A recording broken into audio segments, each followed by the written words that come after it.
Harlem, 1934. The kind of summer that stuck to your skin like warm tar and wouldn't let go.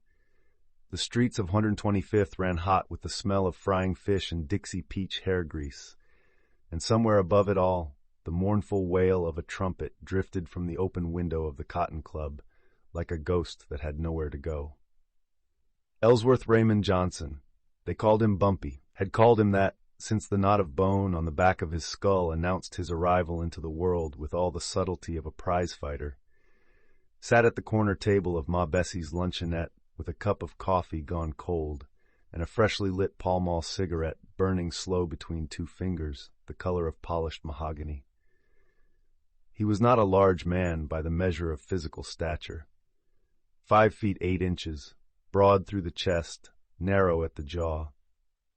But Bumpy Johnson occupied space the way a thunderhead occupies an August sky, quietly, completely, and with the unspoken promise of lightning. Men who saw him for the first time often remarked afterward that they had not immediately registered his size, only his presence. The way his eyes moved across a room, methodical, unhurried, cataloging everything, had a quality that made even the most iron-nerved of men reconsider the temperature of their ambitions. He read the Morning Post with the kind of concentration a chess grandmaster reserves for an endgame, but the newspaper was a prop.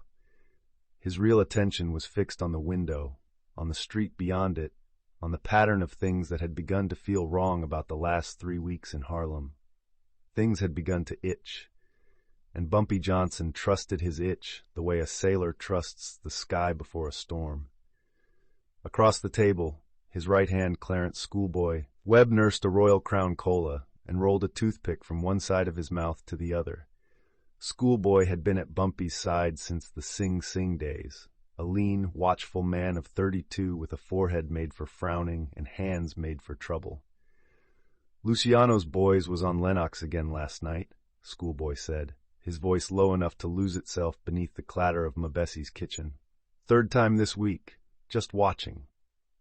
Bumpy drew slow on the Pall Mall. The smoke curled upward like a question.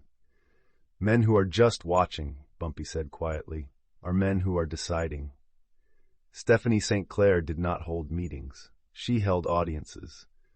Her apartment on Edgecombe Avenue, the Sugar Hill stretch that looked down on the rest of Harlem the way a throne looks down on a floor, was furnished with the kind of deliberate elegance that told visitors exactly how seriously she expected to be taken.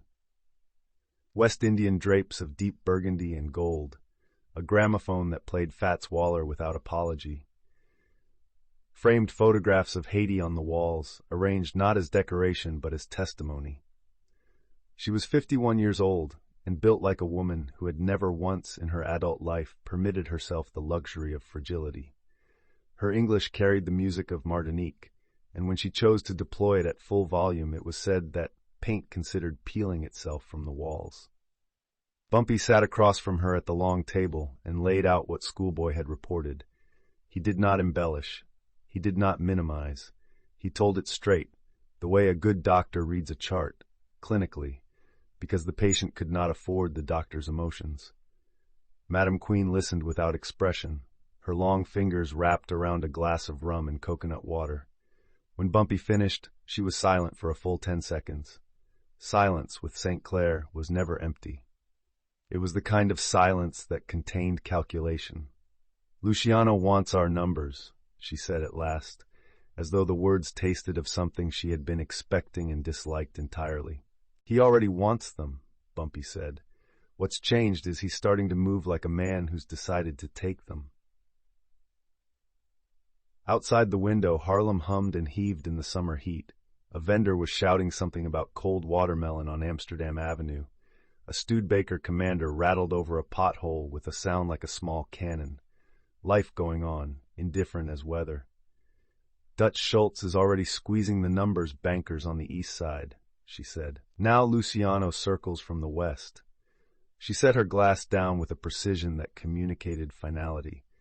They mean to corner us, Bumpy. Like cattle. Then we don't behave like cattle, Bumpy said. She looked at him for a long moment. Outside, a siren wailed and faded into the distance, the way trouble always seemed to in Harlem, never arriving cleanly, never departing completely. "Watch your brother," she said quietly. "These men, when they cannot break you from the front, they come around the back." His brother's name was Edward, and he was everything Bumpy was not. Open-faced, easy-laughing, the kind of man who trusted strangers and held no grudges past sundown. He ran a small dry goods store on 118th Street that smelled of cedar and starch, and he was known in the neighborhood as a fair man, a gentleman, the kind of man you went to when the landlord was being unreasonable and you needed someone with a calm voice to help you find the words. Edward Johnson had spent his whole life quietly proud of his brother and quietly afraid for him in equal measure. He never asked what Bumpy did exactly. In the same way a man does not ask a doctor to describe an operation in graphic detail. He trusted the result, and he preferred the distance. On the evening of July the 14th, Bastille Day, though no one on 118th Street was keeping track, Edward closed the store at his usual time of 7 o'clock, pulled the iron security grate across the front window with the practiced ease of 10,000 repetitions, and lit a Lucky Strike cigarette from a matchbook printed with the silhouette of the Empire State Building. He was 3 blocks from home when the Buick Special rolled up alongside him. It happened the way bad things always happen in that city in that era, fast and quiet, with an efficiency that suggested rehearsal. 2 men in the street, 1 man from the car, and before Edward Johnson could register what his instincts were shouting at him, he was inside the automobile and the door was closing, and 118th Street was already shrinking in the rear window like a photograph losing its color. He did not shout. He understood, with the cold clarity that comes when the body accepts what the mind is still refusing, that shouting would change nothing. The man who sat beside him in the back seat wore a pinstripe suit of Italian wool and smelled of Old Spice and cigarettes. He did not look at Edward. He simply looked forward, as though Edward Johnson were already an arrangement that had been made and required no further conversation. The Buick turned south and then west, and the familiar brownstones and storefronts of Harlem gave way to a cityscape that Edward did not recognize, and the night came down over New York City like a curtain between acts. At Ma Bessie's, a telephone rang. Schoolboy answered it. He listened for 12 seconds, said nothing, and walked to the back table where Bumpy Johnson sat with his 3rd Pall Mall of the evening. "They took Edward," Schoolboy said. The cigarette stopped moving. The room, for Bumpy Johnson, went very still. A man with a hot temper is a man who tips his hand. He shouts, he swings, he moves before he thinks, and his enemies know exactly where he is going before he gets there. He is, in the language of the streets, a man who is easy to read and easier to beat. Bumpy Johnson did not have a hot temper. What Bumpy Johnson had was something altogether more dangerous, a cold fury that descended upon him in moments of crisis the way a hard frost descends on an orchard. Everything became still, everything became clear. The chatter of emotion went silent, and what remained was precision, pure, terrible precision. He sat for 3 minutes after Schoolboy delivered the news. He did not speak. He did not rise from the table. He finished his Pall Mall cigarette down to the filter with the same deliberate attention he had been giving it before the call, as though to abandon a task mid-execution, even a small one, was a form of disorder he refused to accept. Then he stood up, straightened his jacket, a gray herringbone from Wallach's on Broadway, the left breast pocket containing a folded handkerchief the color of old cream, and spoke 4 sentences. "Get me Titus, get me the Monroe boys, tell nobody else anything, and find out where they took him." Schoolboy was already moving before the 4th sentence was complete. Bumpy walked to the back of Ma Bessie's, through the kitchen that smelled of pork crackling and octagon soap, and out into the alley where the garbage cans stood sentinel in the hot July dark. He stood in the alley for 2 minutes alone. A cat watched him from atop the fence with the incurious yellow eyes of a creature that has seen men at their worst and formed no opinion. Then he went back inside and began to make his war.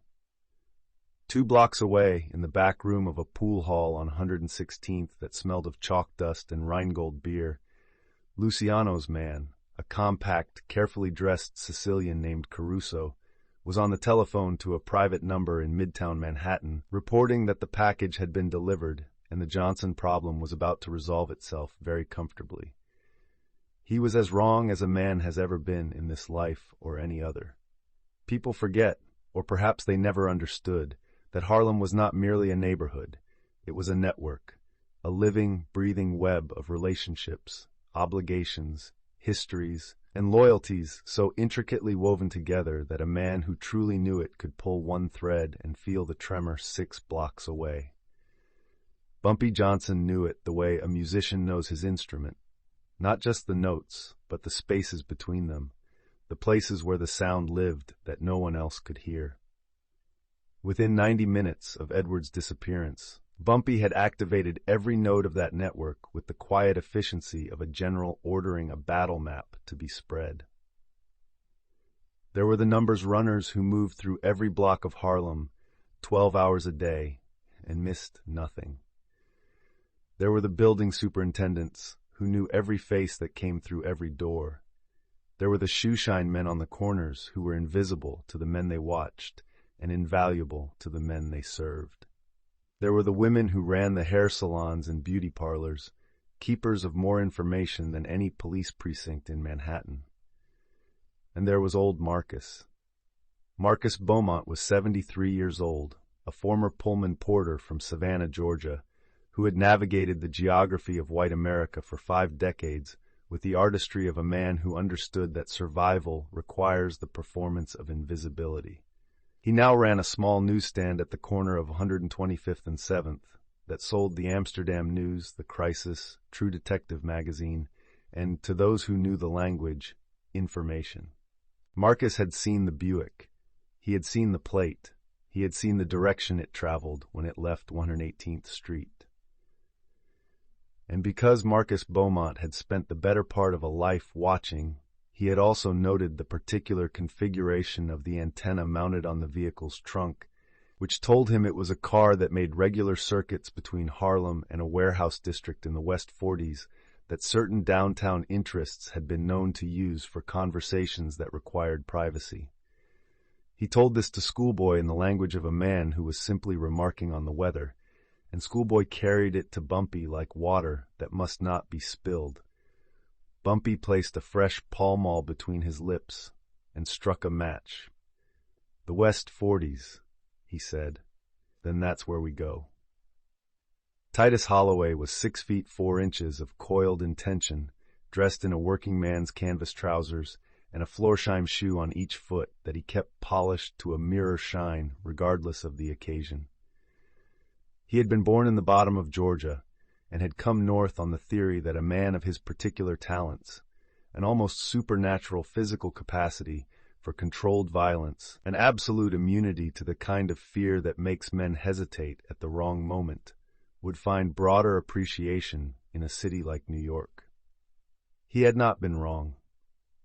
The Monroe boys, Clarence and Rufus, no relation to each other despite the shared nickname they had acquired from a brief and mutually convenient stint running protection on the same block, were smaller men of larger reputations, known in the relevant circles for their capacity to be simultaneously in 2 places at once, or so it seemed, owing to their uncanny talent for moving through the city's infrastructure without leaving what could be described as a visible trail.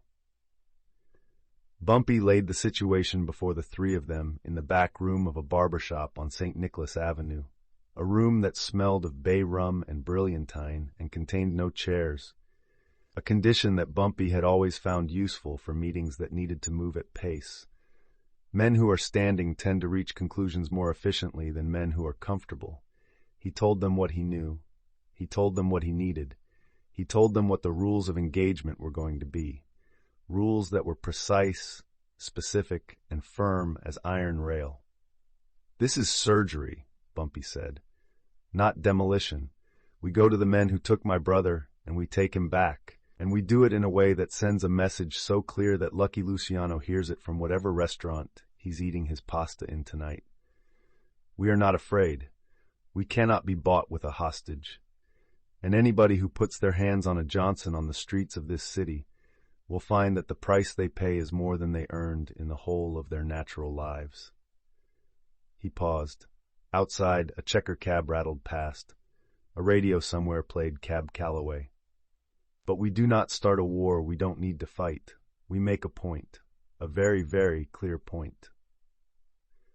Titus Holloway cracked his knuckles with the sound of a small caliber pistol. "I understand the assignment," he said. The West 40s at 2 in the morning had the quality of a stage set from which all the actors had departed. The garment district's racks and handcarts stood chained and abandoned on the sidewalks like the skeletons of commerce. The streetlights buzzed with the indifferent persistence of machinery, throwing yellow pools on wet pavement that reflected the city back at itself in a way that was never quite accurate, never quite honest. Schoolboy and Rufus Monroe moved through it with the practiced ease of men who had long since made their peace with darkness. They wore the working clothes of delivery men, an identity so thoroughly beneath the notice of any authority that it functioned as a kind of invisibility cloak. A flat cap, a canvas jacket with a laundry company's name stenciled on the back, rubber-soled shoes that made no sound on wet stone. The warehouse on 44th had been used for 3 years as a holding facility for conversations and cargo that the downtown interests preferred to conduct away from the well-lit attentions of their more legitimate enterprises. From the outside it was unremarkable, a 4-story brick building from the previous century that had housed, at various points, a textile concern, a printing operation, and during Prohibition, one of the most productive distilleries on the East Side. From the information Marcus had provided, cross-referenced with intelligence that Bumpy had been quietly accumulating for 18 months about the operational habits of Luciano's organization, the building contained 3 regular guards on night rotation, a rear loading dock that could be accessed from the alley off 44th, and a second-floor room that had been modified, new lock, reinforced door, in a manner suggesting it served a purpose distinct from storage. Schoolboy counted the guard rotations for 40 minutes from the shadow of a truck that hadn't moved in so long it had begun to rust into the pavement. 22 minutes between rotations on the south side, he murmured. 2 men on the front, 1 on the dock. Rufus Monroe was already sketching the layout on the back of a Chesterfield cigarette pack in the near-total dark, working from memory and instinct. "The second-floor window has light behind it," Rufus said quietly. Schoolboy looked. Sure enough, a thin blade of yellow light beneath a drawn shade. He didn't say anything. He didn't need to. Both men understood that a room with a light on at 2 in the morning in a warehouse in the West 40s was a room worth visiting. He went to the telephone box on the corner and made the call. Edward Johnson sat on a wooden chair in a room that smelled of old machine oil and river damp, and tried to remember everything his brother had ever told him about the arithmetic of fear. "Don't let it run away with you," Bumpy had said once, years ago, when they were boys in Charleston, and Edward had been cornered by older boys behind the schoolyard. "Fear is just your body telling you to pay attention. Listen to what it's telling you. Then decide what to do with what you heard." Edward listened. The room was approximately 20 feet by 20 feet, 1 door reinforced, locked from the outside, 1 window blacked with paint, no latch he could reach without a chair. 2 men had brought him here, silent, efficient, professional in the way of men who do this sort of thing with regularity. They had not harmed him. They had not spoken to him beyond the minimum required to direct his movement. They had, notably, not covered his face when they brought him in, which could mean either that they were careless or that they intended this matter to resolve quickly. He lit one of the lucky strikes from the pack they had left him. This detail, he thought, was meant to communicate a certain attitude, a casualness. We are not animals.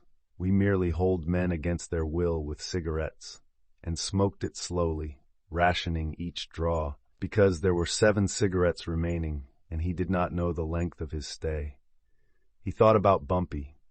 Not with the anxiety a man might feel when he realizes that his situation depends on another person's capacity and willingness to act. He thought about his brother the way you think about the sun when you are in a dark room, not questioning whether it exists, simply orienting yourself toward where you know it to be. Bumpy was coming. This was not optimism. This was the understanding of a man who had watched his brother operate for 20 years. The only question that Edward Johnson permitted himself in the long, oil-smelling hours of that night, was whether he would come in time to prevent a situation that was currently merely uncomfortable from becoming something considerably worse. On 44th Street, 3 blocks away, a car containing Bumpy Johnson, Titus Holloway, and Clarence Monroe turned off 9th Avenue without headlights. What happened next in the warehouse on 44th Street was never going to make the papers. Both sides involved had strong and entirely separate reasons to ensure that no journalist in New York City would ever be furnished with an account of the evening's events. And in this rare ambition, the Italian Mafia and the Harlem organization of Bumpy Johnson were in perfect, unspoken agreement. But the men who were there would remember it, and they would tell it.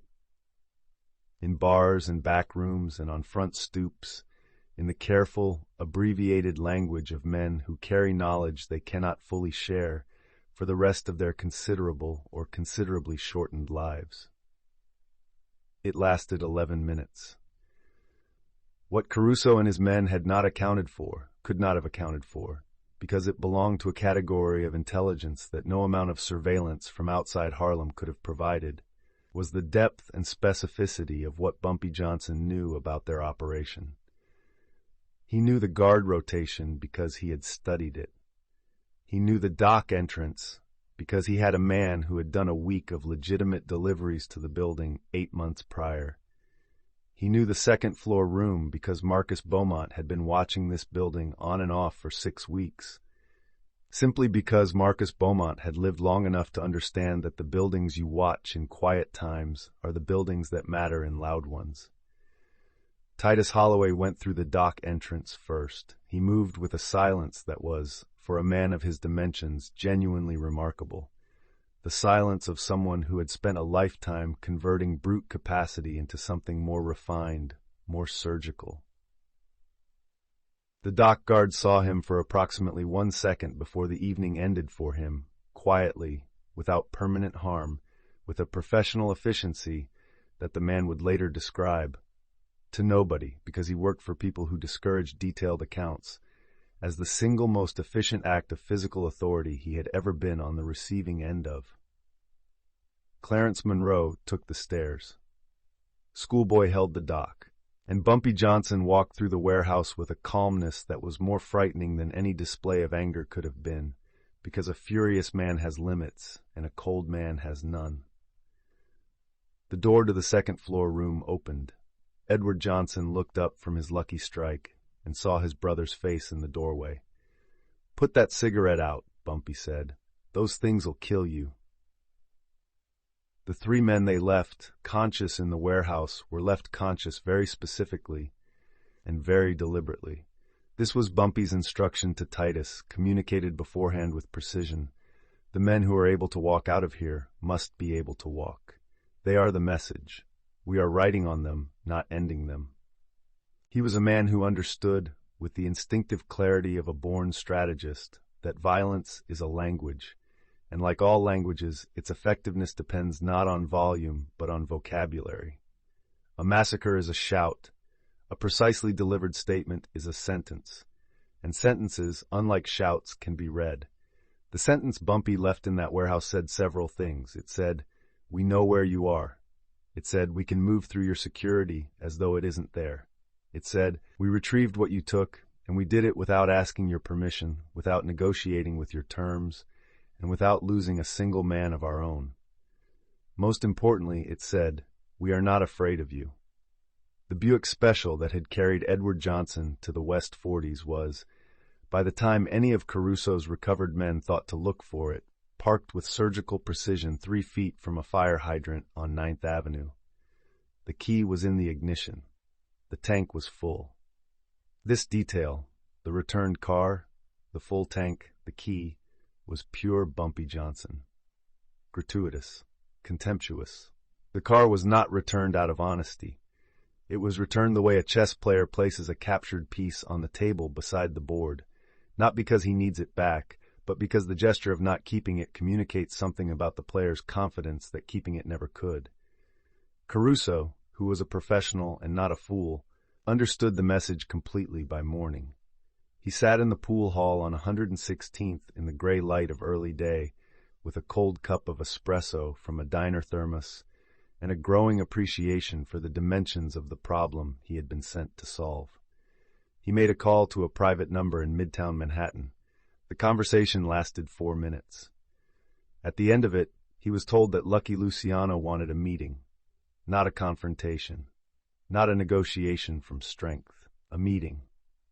For a man of Luciano's position and temperament, this distinction mattered enormously. And Caruso, holding the receiver in a pool hall that smelled of chalk and stale beer, understood that something had shifted in the power geometry of Harlem that would not easily shift back. They brought Edward Johnson back to Harlem in a car that smelled of bay rum and leather, and when they pulled up to his building on 121st Street, the block was quiet in the particular way of 4 in the morning, when the last of the night people have gone in and the first of the morning people have not yet come out. He was shaken, but he was whole, and he walked under his own power from the car to the front door with a dignity that Bumpy watched with something complicated moving behind his eyes, something between pride and grief and a fury that had nowhere yet to go. Bumpy walked him up the stairs himself. The building smelled of cooking and pine sol, and the particular accumulation of 100 lives lived in close proximity. A baby was crying on the 3rd floor, behind a door from which warm light leaked under the frame. At Edward's apartment door, the brothers stood for a moment without speaking. This was not unusual for them.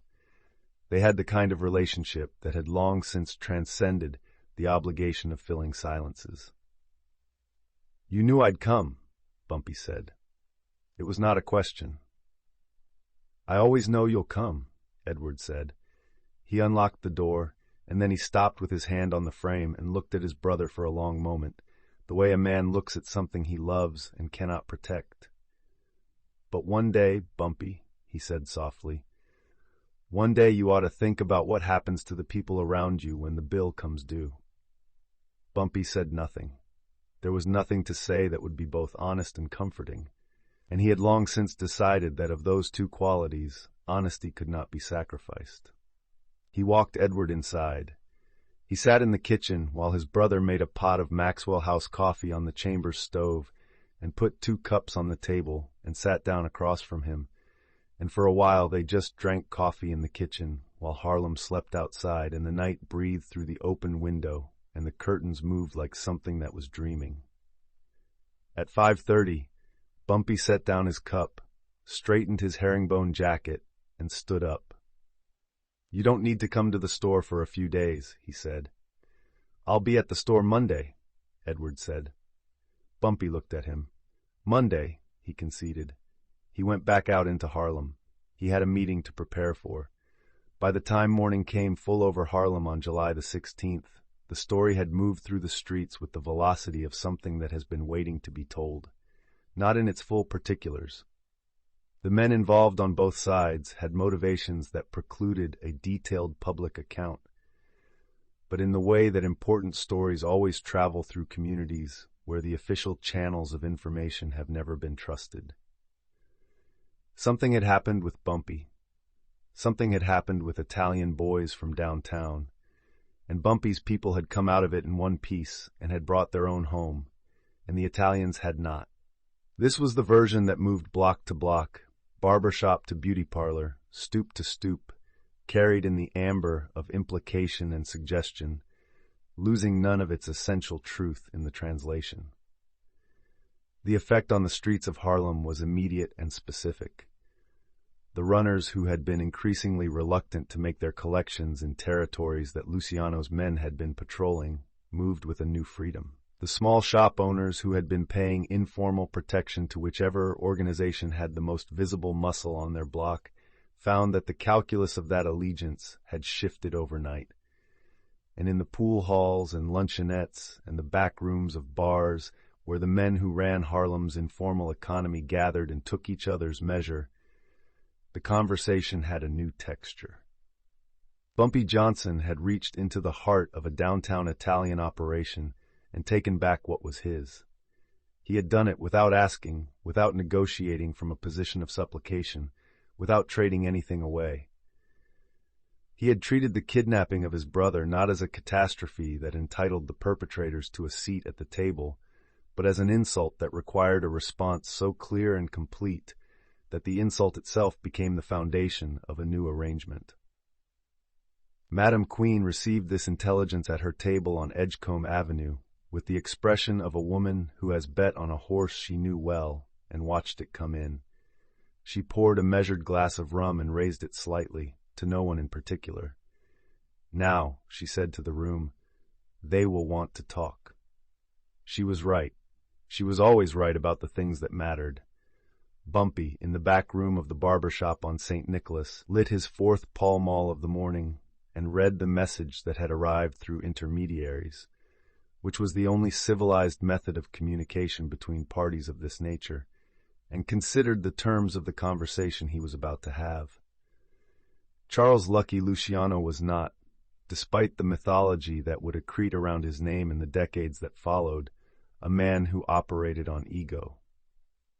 He was an operator, in the purest and most technically precise sense of the word, a man who assessed situations, identified the most efficient path to a desired outcome, and executed without the interference of sentiment.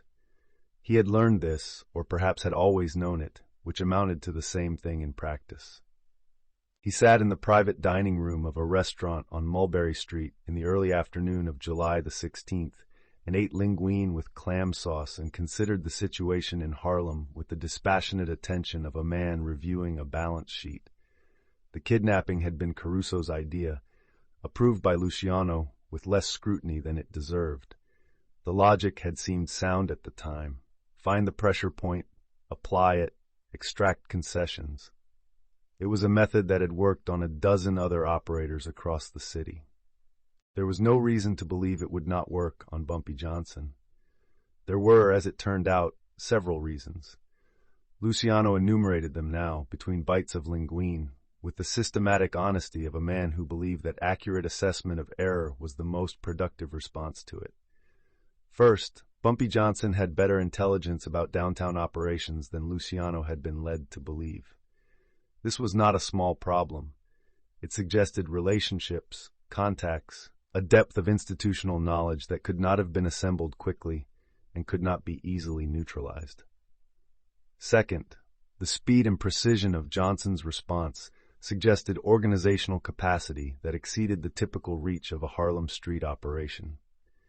He had moved across borough lines into a secured facility and extracted a person with an efficiency that suggested planning rather than improvisation. He had been ready for something like this before it happened. Third, and this was the number that Luciano found most interesting, most worthy of his full attention, Bumpy Johnson had not responded with anger. He had responded with message, the returned car, the conscious witnesses, the absence of unnecessary damage. These were the choices of a man who did not want war. They were also the choices of a man who was not afraid of one. A man who does not want war but is not afraid of it is, Luciano reflected, the most useful kind of man in any city. He is the kind of man you can build something with. He finished his linguine and told his man to arrange the meeting. Bumpy Johnson spent the day before the meeting doing a thing that surprised Schoolboy, who had expected preparation of a more visible nature. Weapons, positions, contingency plans.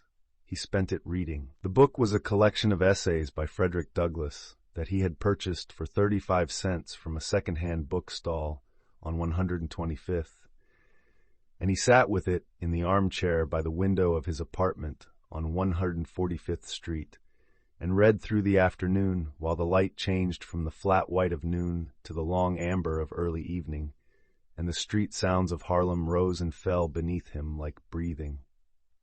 "You reading Douglas before you go sit down with Lucky Luciano?"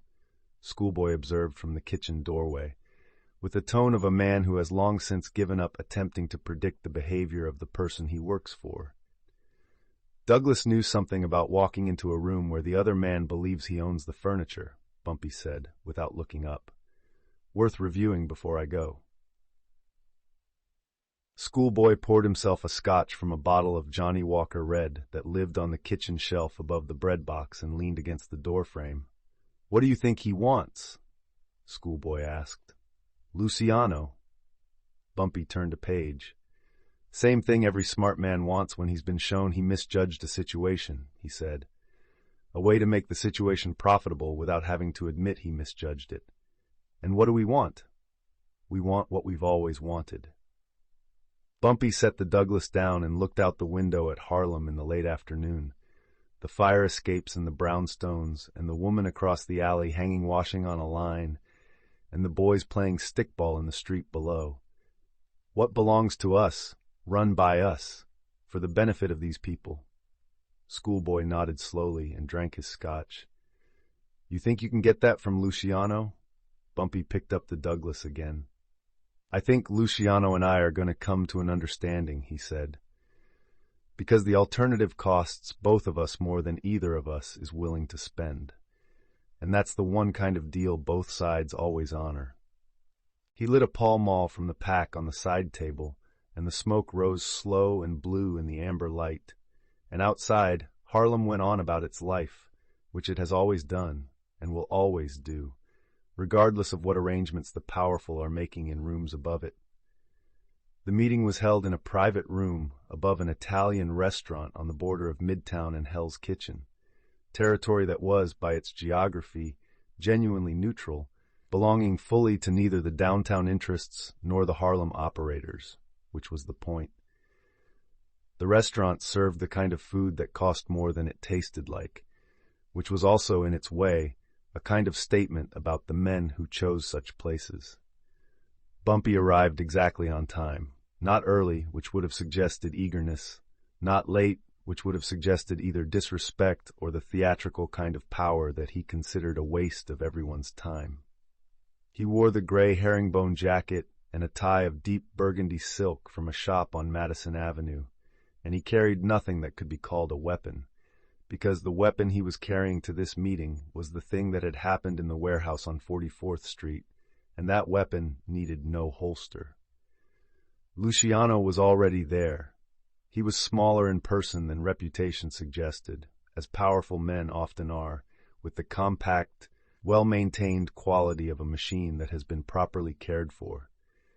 He wore a suit of dark blue wool that had been made for him specifically, and he smoked a cigarette, a Camel, Bumpy noted, and did not rise when Bumpy entered the room, which was itself a statement to which Bumpy paid no visible attention whatsoever. He sat down across the table and looked at Luciano, and Luciano looked at him, and for a long moment neither man said anything, which was fine by both of them. They were men who understood that the purpose of silence is sometimes to let the other man hear what he already knows. Between them on the table, a man Bumpy didn't recognize poured coffee from a silver pot. It was very good coffee, black and strong, and Bumpy drank it and set the cup down. "You made your point," Luciano said. His English was accented with the particular music of Sicily filtered through 20 years of New York, and it sat in the room with a weight that was comfortable with itself. "I made a point," Bumpy said. "The point is still standing if you want to look at it." The corner of Luciano's mouth moved in a way that might, in better light, have been described as a smile. "I want to talk about business," he said. "Then let's talk about business," Bumpy said. And they did. Deals of this nature are not made in a single conversation. They are built the way a bridge is built. First the frame, then the cables, then the surface that people will actually walk on, each stage requiring the completion of the previous one before it can bear any weight. What was established in that room above the restaurant on the border of Hell's Kitchen in July of 1934 was the frame. The numbers operation in Harlem, the daily rivers of nickels and dimes and dollar bills that flowed through the borough's informal economy with the regularity of tide, generated by the faith of ordinary people in the idea that today might be the day their number came in, would remain under the operational control of the Harlem operators. Bumpy's people would run it the way they'd always run it, on the street level, in the language of the community, with the institutional knowledge that only comes from being of a place rather than merely in it. The Luciano organization would receive a percentage, not a majority, not a controlling interest, a percentage. In exchange, they would extend what was, in the language of this world, called protection, meaning that the aggression that had characterized the previous months would cease, that Schultz's increasingly erratic incursions would be discouraged by parties with the authority to discourage them, and that the Italian families of New York would understand that the Harlem operation was covered. This was, in the architecture of New York's underworld, a significant arrangement.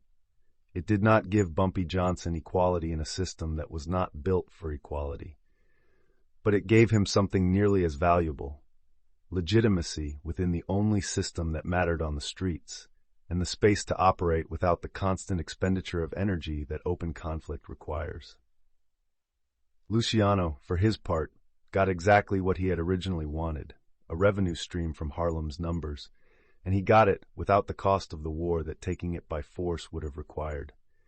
He also got something he had not anticipated wanting, but found himself appreciating: a counterpart in Harlem who was organized, intelligent, and capable of honoring an agreement. A man you could do business with.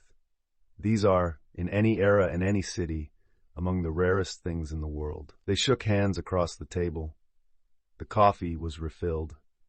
A plate of almond biscuits appeared from somewhere. For a period of approximately 40 minutes, two men who had every reason to destroy each other sat in a room and discussed the terms of a coexistence that would define the criminal architecture of New York for the next 2 decades.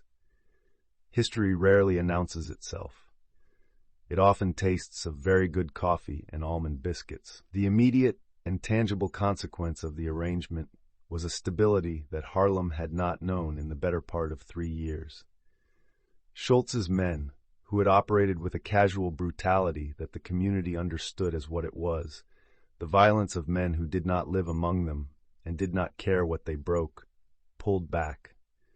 The protection shakedowns that had made operating a small business on certain blocks an exercise in managed extortion became less frequent, then rare, then absent. A barber on 116th, who had been paying a weekly sum that represented half his profit margin to men he had never seen before and hoped never to see again, found, to his genuine bewilderment, that no one came to collect in August. He eventually spent the money on new chairs for the shop. This is the version of the story that gets lost in the retelling.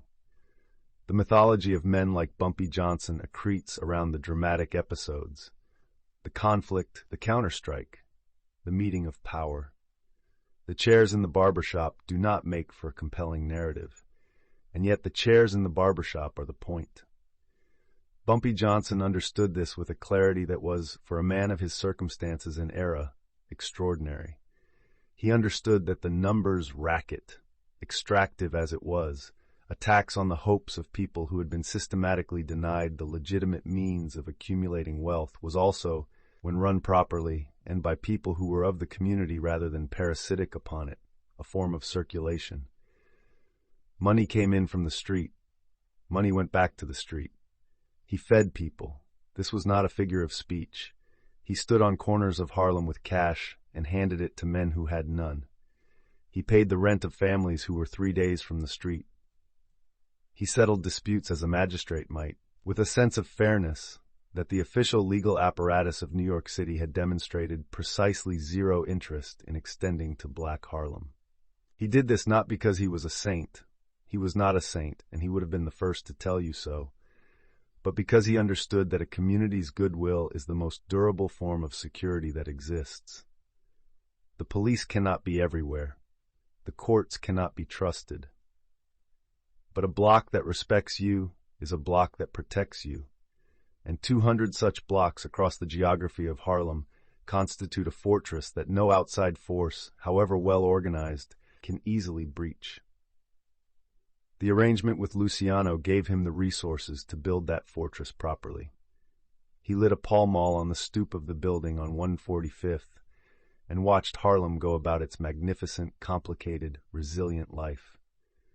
Autumn came to Harlem the way it always does, without apology, turning the maples on Convent Avenue to colors that seemed almost theatrical against the gray stone of the buildings, and bringing with it the smell of coal smoke and roasting chestnuts from the cart on 125th, and the particular quality of afternoon light that turns the city to gold for a few weeks before the gray months take over.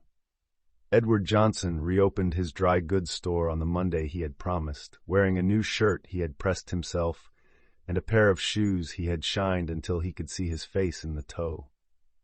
The neighborhood received him with the warmth that Harlem extends to those who have endured something and come back from it still standing. Ma Jenkins from 119th brought him a sweet potato pie. Mr. Peterson, the retired teacher from the building next door, came by to buy a spool of thread he didn't need and stayed for 20 minutes discussing the recent developments in Ethiopia. The children from the block played outside the store in the leaf-scattered afternoon with the uncomplicated energy of people whose problems have not yet acquired their adult weight. Edward served his customers and made his receipts and pulled the iron grate closed at 7 o'clock and smoked a lucky strike on the sidewalk in the autumn dark, watching his street. He thought about what his brother did and what it cost and what it protected. He thought about the night in the West 40s warehouse, the oil smell and the river damp and the yellow light under the drawn shade. He thought about the moment the door had opened and he had seen Bumpy's face.